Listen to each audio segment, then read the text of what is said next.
জাহিদ, কোনো পরিকল্পনা নেই, আর তুমি সব জেনে গেছো। আমাদেরকে মাফ করে দাও। মাফ করে দেবো আমি তোর মতো অমানুষকে?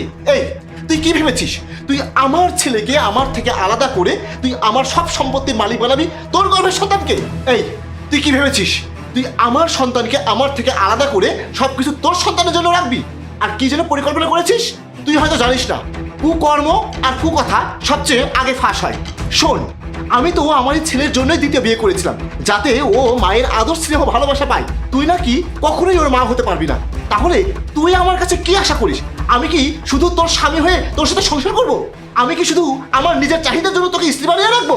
আরে তোর মতো এরকম জঘন্য চরিত্রের মেয়েকে নিয়ে সংসার করার আর এক মুহূর্তের জন্য আমার ইচ্ছা নেই। আর তুমি তোমার বোনকে এসব খারাপ কুপরামর্শ দাও, তাই না? না না ভাইয়া, আপনি ভুল বুঝছেন। আমি কোনো ভুল বুঝি নাই, তোমাদের সব কথা আমি রেকর্ড করেছি।